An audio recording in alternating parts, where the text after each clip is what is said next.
Hi, ഞാൻ പഠിച്ചേ football കളി പഠിച്ചേ. ഹായ്, ഞാൻ ഫുട്ബോൾ കളി പഠിച്ചേ.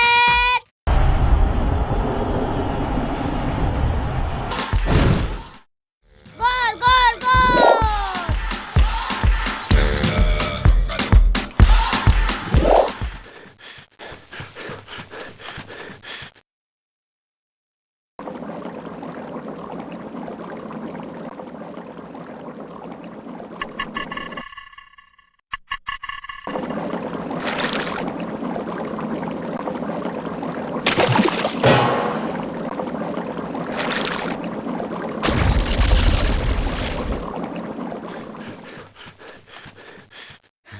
ചേട്ടാ, ഒരു പയ്യനെ കണ്ടോ? ഒരു കുരുത്തം കെട്ട പയ്യനെ. ഞാൻ കാണിച്ചു തരാം അവിടെ കുരുത്തം കെട്ടോമാരെ. ഗോളായി, പെനാൽറ്റി ഗോളായി. ഗോളായി, പെനാൽറ്റി ഗോളായി. അയ്യോ ചേട്ടാ, കല്ലെറിഞ്ഞത് ഞങ്ങളല്ല, ദാ ആ കുരുത്തം കെട്ടവനാ. അയ്യോ, തള്ളയുടെ കാറ്റ് പോയെന്നാ തോന്നുന്നത്. ഇവിടെ നിന്നാ പ്രശ്നമാ, നമുക്ക് വലിയ. വല്യമ്മ എന്നോട് ക്ഷമിക്കണം.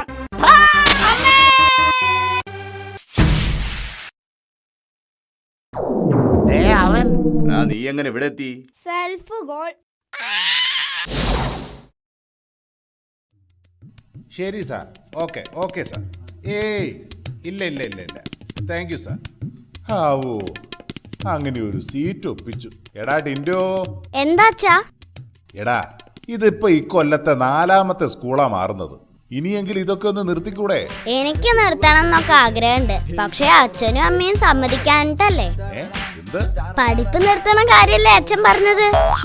ഇവനെ കൊണ്ട് എടാ പഠിപ്പ് നിർത്തുന്ന കാര്യമല്ല, നിന്റെ ഈ മുടിഞ്ഞ വികൃതി നിർത്തുന്ന കാര്യമാ പറഞ്ഞത്. മോനെ, ഇനി നീ ഈ സ്കൂളിലെങ്കിലും അച്ഛനും അമ്മയും ഒക്കെ പറയുന്നതൊക്കെ അനുസരിച്ച് നല്ല കുട്ടിയായിട്ട് പോവണം. നല്ല കുട്ടിയാവാൻ എളുപ്പവഴി വല്ലതുണ്ടോ അച്ഛാ? എളുപ്പ വഴി ഒന്നുമില്ല. അച്ഛൻ പറയുന്നതൊക്കെ ശ്രദ്ധിച്ച് കേട്ട് അതുപോലെ നടന്നാ മതി. ഓക്കെ. നല്ല മിടുക്കനായിട്ട് വേണം സ്കൂളിൽ പോവാൻ. First point okay. ഇനി അടുത്തത്? എല്ലാവരോടും നല്ലോണം പെരുമാറണം. അത് മാത്രം പറയരുത് അച്ഛാ. ആദ്യത്തെ സ്കൂളിൽ നിന്ന് ഈ ഒരൊറ്റ കാര്യം കൊണ്ടാ എന്നെ പുറത്താക്കിയത്. എന്ത്?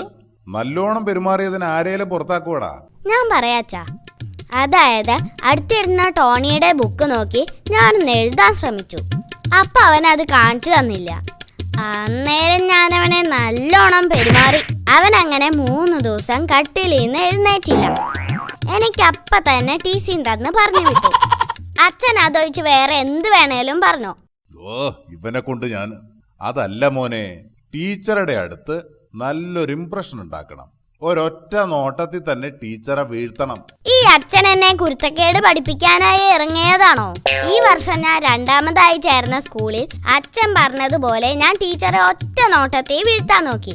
അപ്പോ ടീച്ചർ വീണില്ല. അപ്പൊ ഞാൻ ടീച്ചറെ തള്ളിയിട്ട്. അങ്ങനെ ടീച്ചറും വീണ്, താഴെ കൂടെ പോയ ഹെഡ് മാഷും വീണ്, എനിക്ക് ടീസിങ് കിട്ടി. വേണ്ട മോനെ, നീ ഒന്നും ചെയ്യണ്ട. ടീച്ചർ ചോദിക്കുന്ന ചോദ്യങ്ങൾക്കൊക്കെ കൃത്യമായിട്ട് ഉത്തരം പറഞ്ഞാ മതി. ഈ വർഷത്തെ 3ാമത്തെ സ്കൂളിൽ നിന്ന് ആ ഒരൊറ്റ കാരണം കൊണ്ടാ എന്നെ പുറത്താക്കിയത്. അച്ഛനത് മറന്നോ? എന്ത്? കഴിഞ്ഞ സ്കൂളിലെ ടീച്ചർ ക്ലാസ്സിലെ എല്ലാ കുട്ടികളോടുമായി ഒരു ചോദ്യം ചോദിച്ചു. ആർക്കും ഉത്തരം കിട്ടിയില്ല. ഞാൻ മാത്രം ശരി ഉത്തരം പറഞ്ഞു. അപ്പൊ തന്നെ എനിക്ക് TC തന്ന് അവിടുന്ന് പറഞ്ഞു വിട്ടു. ശരി ഉത്തരം പറഞ്ഞതിന് TC തരേ?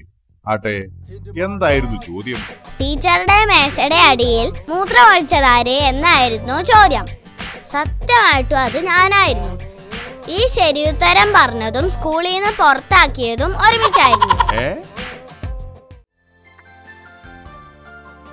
അല്ല, ആരിത്? ടിൻഡുമോനോ? വരൂ. കുറെ നാളായി വിചാരിക്കുന്നു അമ്മാവന്റെ വീട്ടിൽ വിരുന്ന് വരണമെന്ന്. പക്ഷെ സമയം കിട്ടുന്നില്ല അമ്മാവ. ഭാഗ്യം. അമ്മാവൻ എന്തെങ്കിലും പറഞ്ഞോ? ഏയ്, ഞാനൊരു ഏമ്പക്കം വിട്ടതാ. നീ ഇന്ന് വരുമെന്ന് എനിക്ക് കാലത്തെ അറിയാമായിരുന്നടാ. അതെങ്ങനെ അറിയാം? അതെന്ത് വിദ്യ? അതൊക്കെ അറിഞ്ഞടാ ടിൻഡു, അതൊരു സൂത്രമാ. ഓ, ചുമ്മാ പുളു. അച്ഛൻ വിളിച്ചു കാണും. ഇവിടുത്തെ ഫോണ് കേടാ, ഇങ്ങോട്ട് വിളിച്ചാ കിട്ടില്ല. എങ്കിലും അമ്മാവൻ അച്ഛനെ അങ്ങോട്ട് വിളിച്ചു കാണും. ഫോണ് കേടാണെന്ന്. ഞാൻ കരുതി ഇങ്ങോട്ടുള്ള വിളിക്ക് മാത്രമേ പ്രശ്നമുള്ളൂ എന്ന്. ആട്ടെ, പിന്നെ എങ്ങനെയാ അമ്മാവൻ ഞാനിന്ന് വരുന്ന വിവരം അറിഞ്ഞു? മറ്റൊന്നും അല്ലടാ, ഇന്ന് കാലത്ത് തന്നെ തൊഴുത്ത് കിടന്ന് 2 പശുക്കളും ഭയങ്കര കരച്ചില്. അപ്പൊ തന്നെ ഉറപ്പിച്ചു നീ വരുന്നുണ്ടെന്ന്. പശുക്കൾക്ക് അതെങ്ങനെ അറിയാം? അപകടങ്ങൾ മുൻകൂട്ടി അറിയാൻ മൃഗങ്ങൾക്ക് പ്രത്യേക കഴിവുണ്ടെന്നാ പറയുന്നത്. അത് ശരി, അമ്മാവൻ എനിക്കിട്ടൊന്ന് താങ്ങിയതാണല്ലേ.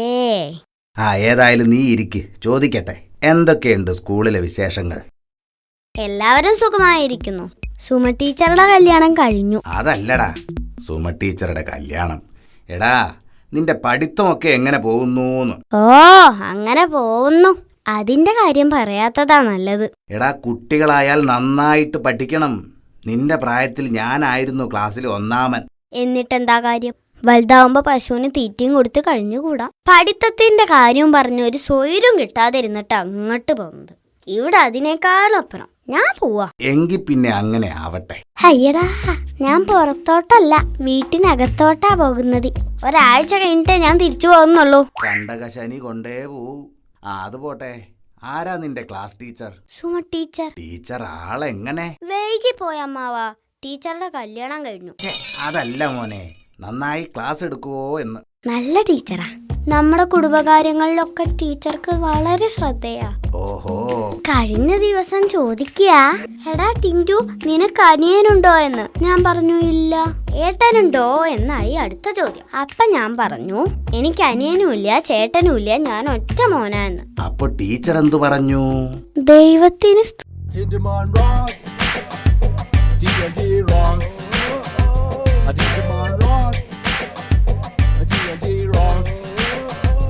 ഹലോ ടിൻറ്റുമോൻ, എവിടേക്കാ? പുതിയ സൈക്കിളൊക്കെ വാങ്ങിയല്ലേ? അതൊക്കെ കിട്ടി എന്റെ വക്കീൽ സാറേ. ഏതായാലും വാ, ഒരു ചായ കഴിച്ചിട്ട് പോവാ. എടാ ടിൻറ്റു, നാട്ടില് മുഴുവൻ നിന്റെ കാര്യമാണല്ലോടാ സംസാരം. മൊബൈലിൽ വരുന്ന SMS-ൽ 90% നിന്റെ തമാശകളാ. നമ്മൾ എന്ത് ചെയ്താലും പറഞ്ഞാലും ഓരോരുത്തര് കേറി SMS ഉണ്ടാക്കി കളയും. നല്ല ചായ, പാല് കുറവാണെങ്കിലും പഞ്ചസാര തീരെയില്ല. അതുകൊണ്ട് കുഴപ്പമില്ല കേട്ടോ, ചായപ്പൊടി ഇട്ടിട്ടേ ഇല്ലല്ലോ. ഇതാ നിന്റെ ഒരു കാര്യം. പിന്നെ എങ്ങനെ SMS ഉണ്ടാക്കാതിരിക്കും? ഒന്നും പറയണ്ട ചേട്ടാ, ഈ ലോകം നന്നാവുമെന്ന് തോന്നുന്നില്ല. എന്തെല്ലാം വാർത്തകളാണല്ലേ ദിവസവും. വക്കീലിന് വിഷമം തോന്നാറില്ലേ? കൊള്ളയും ചതിയും ഇല്ലാത്ത നാട് എന്നാണാവോ ഉണ്ടാവുക? അതിനു വേണ്ടി പ്രാർത്ഥിക്കാനേ നമുക്ക് കഴിയൂ. പിന്നെ കുറെ പ്രാർത്ഥിച്ചത് തന്നെ. ചതിയും തോന്നിയാസവും ഇല്ലാത്തൊരു കാലം വന്നാ വക്കീലന്മാരെല്ലാം പിന്നെ എന്താ ചെയ്യും? ഈ വക്കീലിനൊരു ലുക്കില്ലെന്നേ ഉള്ളൂ, തീരെ ബുദ്ധിയുമില്ല. നീ അങ്ങനെ കളിയാക്കൊന്നും വേണ്ട. ഒരു വക്കീലും ഡോക്ടറും തമ്മിലുള്ള വ്യത്യാസം എന്താണെന്ന് അറിയാമോ? അത് പറഞ്ഞാ ഒരു പരിപ്പ് വട വാങ്ങിത്തരാം. ഡോക്ടർക്ക് തെറ്റുപറ്റിയാൽ ഒരാൾ 6 അടി മണ്ണിനടിയിൽ പോകുന്നു. ഒരു വക്കീലിന് തെറ്റുപറ്റിയാൽ അയാൾ 6 അടി മുകളിൽ തൂങ്ങുന്നു. ഒരു പരിപ്പ് വട. ഇയാളെന്ന് തന്നെ പരിപ്പ് വട തീറ്റിച്ച് കൊല്ലും. നമ്മൾ രണ്ടുപേരും ഒരു വിജനമായ സ്ഥലത്തുകൂടെ സഞ്ചരിക്കുകയാണ്. അപ്പോ ഒരപരിചിതൻ നിന്നെ ആക്രമിച്ചു. നീ എന്ത് ചെയ്യും? ഞാൻ എന്ത് ചെയ്യാൻ, അവിടെ കടന്ന് ചാവും. നിന്റെ കൂട്ടുകാരനായ ഞാൻ കൂടെ ഉള്ളപ്പോഴോ? പിന്നെ നന്നായി പോയി. വക്കീല് കേസിന്റെ കാര്യം പറഞ്ഞ് അയാളുടെ അടുത്ത് ചുറ്റിപ്പറ്റി നിൽക്കല്ലേ ഉള്ളൂ. അയ്യോടാ, ഒരു രക്ഷകൻ. അടുത്ത പരിപാടി വരട്ടെ. വക്കീൽ ചേട്ടാ, ഈ കേസുകളൊക്കെ എങ്ങനെയാ ജയിക്കുന്നത്? സാക്ഷികളെയും തെളിവുകളെയും അടിസ്ഥാനപ്പെടുത്തിയാണ് കേസ് ജയിക്കുന്നത്. ഉദാഹരണത്തിന്, ടിൻറ്റുമോൻ ഒരു പശുവിനെ മോഷ്ടിച്ചു എന്ന് വിചാരിക്കുക. മോഷ്ടിക്കുന്നത് കണ്ടു എന്ന് സാക്ഷി പറയാൻ 2 പേരെ ഞാൻ ഹാജരാക്കും. എന്നിട്ട് കേസ് ജയിക്കും. അങ്ങനെയാണെങ്കിൽ ഞാൻ പശുവിനെ മോഷ്ടിക്കുന്നത് കാണാത്ത 4 പേരെ ഞാൻ ഹാജരാക്കിയാലോ? വക്കീല് കേസ് തോറ്റു പാളിസാവൂലേ? ഇതാ ഞാൻ നേരത്തെ പറഞ്ഞത്. ലുക്കില്ലെങ്കിലും കൊച്ചു കള്ളാ, ഇത്ര ചെറുപ്പത്തിലെ മോഷണം തുടങ്ങിയല്ലേ? എത്ര നേരമായി ഞാൻ നിന്നെ അന്വേഷിച്ച് നടക്കുന്നു അറിയാമോടാ? എന്താ പ്രശ്നം? നിങ്ങൾ കാര്യം പറയുന്നേ. ഇവൻ എന്റെ സൈക്കിള് മോഷ്ടിച്ചോണ്ട് കടന്നു കളഞ്ഞു. അത് ശരി, സൈക്കിള് മോഷ്ടിച്ചോണ്ട് വന്നാണല്ലേ? ഒരു കേസിനുള്ള വകുപ്പായി. ആട്ടെ, എവിടുന്നാ ഇവൻ നിങ്ങളെ സൈക്കിള് മോഷ്ടിച്ചത്? സാറേ, ഞാൻ ഈ സൈക്കിൾ ശ്മശാനത്തിന്റെ അവിടെ നിർത്തിയിട്ട് അടുത്തുള്ള കുറ്റിക്കാട്ടിൽ മൂത്രമൊഴിക്കാൻ പോയതാ. തിരിച്ചു വരുമ്പോഴേക്കും ഇവരതെടുത്ത് മണ്ടിക്കളഞ്ഞു. വിളിച്ചിട്ട് നിന്നില്ല. നേരാണോടാ ടിൻറ്റുമോനെ? ശ്മശാനത്തിനടുത്ത് നിന്ന് നീ മോഷ്ടിച്ചാണോ ഈ സൈക്കിള്? സാറേ, ശ്മശാനത്തിനടുത്ത് ഒരു സൈക്കിൾ തനിയെ കിടക്കുന്നത് കണ്ടു. ശ്മശാനത്തിനടുത്തായതുകൊണ്ട് ഞാൻ കരുതി ഉടമസ്ഥൻ മരിച്ചു പോയിന്ന്.